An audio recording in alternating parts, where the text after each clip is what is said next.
Kathigora model হাসপাতালের deputy superintendent incharge doctor Manjurul হকের বিরুদ্ধে বিভিন্ন অভিযোগ উত্থাপন করেছেন জৈনেক আমাদুর রহমান চৌধুরী ওরফে মানিকের বিরুদ্ধে সোমবার এলাকার বেশ কয়েকটি হিসেবি সংস্থার কর্মকর্তা জনপ্রতিনিধি যৌথভাবে এক স্মারকলিপি প্রদান করেন কাঠিগড়া সার্কেল অফিসারের কাছে।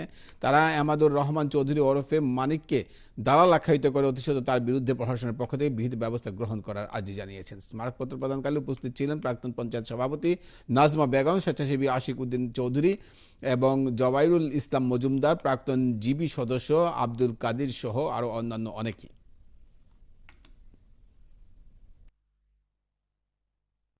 2024 তারিখে তারিপুরের আমাদুর রহমান চৌধুরী ওরফে মানিক কাঠিগড়ার আমরা ঐতিহ্যবাহী মডেল হসপিটালের সুপারিনটেন্ডেন্ট ডক্টর মঞ্জুরুল ইসলামের বিরুদ্ধে বিভিন্ন অভিযোগ দায়ের করছেন, যেটা সম্পূর্ণ একটা উদ্দেশ্য প্রণোদিতভাবে দায়ের করা হয়েছে। কারণ এই অভিযোগপত্র যখন সাবমিট করা হয়েছে তখন জাল যারা মারছে এখানে আমরা খবর লইছি, এরা সিগনেচার মারছে না, এরা জাল সই ব্যবহার করে এই অভিযোগটা দাখিল করা হয়েছে।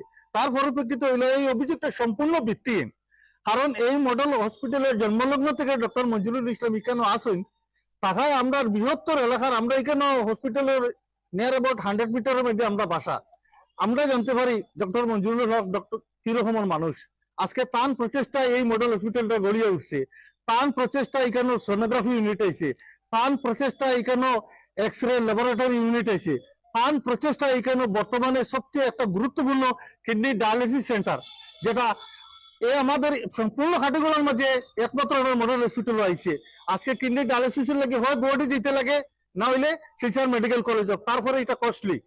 এই রকমের একজন ডাক্তারের বিরুদ্ধে নিজের ব্যক্তিগত স্বার্থ উদ্ধার হয়েছে না বলিয়া এই যে জৈনিক আমাদুর রহমান একটা দালাল প্রকৃতির মানুষ, এটা একজন মডেল হসপিটালের একজন সুনামধন্য চিকিৎসকের বিরুদ্ধে অভিযোগ দায়ের করছে। এই রকমের মানুষের অবিলম্বে প্রশাসনিক ব্যবস্থা নিতে হইব, আমরা আবেদন জানাই। আর নইলে আমরা কাঠিগড়ার বৃহত্তর এলাকার মানুষ তার এগেইনস্টে আমরা এফআইআর দাখিল করবো। নানাভাবে সোশ্যাল মিডিয়াতে একটা ভ্রান্তি চলার এই ডাক্তারের একজন স্বনামধন্য ডাক্তারের এগেইনস্টে, যেটা খুব দুঃখজনক এবং নিন্দনীয়। আমরা তীব্রভাবে ধিক্কার জানাই আর প্রতিবাদ করি। যে সম্পূর্ণ আমাদের মহামান্য বিধায়কের যে এলাকা উন্নয়নের কাজগুলো হয়ে দেখাশোনা করে, আমরা বিধায়কেরও শরণাপন্ন হয়েছি এবং ওনার কাছে নালিশ দিয়েছি।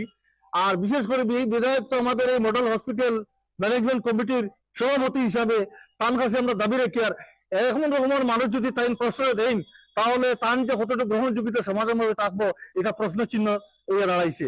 যার কারণে এই মানুষের বিরুদ্ধে আমি বিধায়কের কাছে আবেদন করি, আর as a president of model hospital যথাশীঘ্র এই দোষী মানুষটার কাছে ব্যবস্থা নেওয়া, না হলে কিন্তু আমরা সম্পূর্ণ এলাকার মানুষ এর বিরুদ্ধে আমরা প্রয়োজনে হাতে লাঠি দিতে বাধ্য হইব।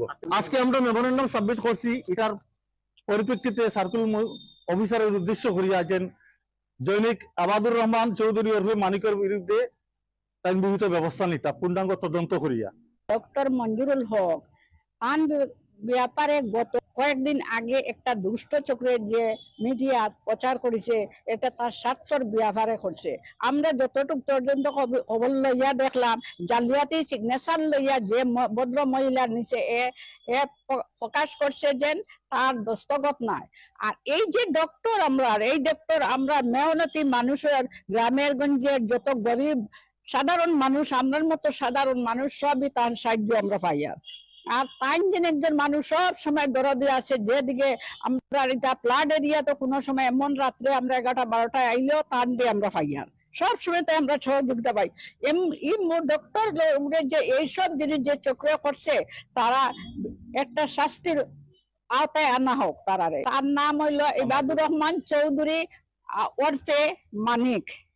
গরিব দুঃখী মানুষের সবসময় পাশে থাকা ডাক্তার মঞ্জুরুল হক মহাশয়ের বিরুদ্ধে যে অপপ্রচার চালিয়েছে কতিপয় এক দুষ্ট দলাল, যে দলালটি তার নিজের স্বার্থের জন্য একজন নামি দামি ডাক্তারের বিরুদ্ধে যেরকম অশ্লীল ব্যবহার করেছে, সেটা ধিক্কার জানাই। তৎসঙ্গে আমাদের অত্র এলাকার প্রত্যেক নাগরিক ওই দালালের বিরুদ্ধে যদি প্রশাসন পদক্ষেপ না নেয়, তাহলে তাদের বিরুদ্ধে আমরা একজুট হয়ে তার প্রতিবাদ করতে বাধ্য হব এবং উনাকে যেন আইনি প্রক্রিয়ায় তদন্ত করে উনাকে শাস্তি দেওয়া হোক।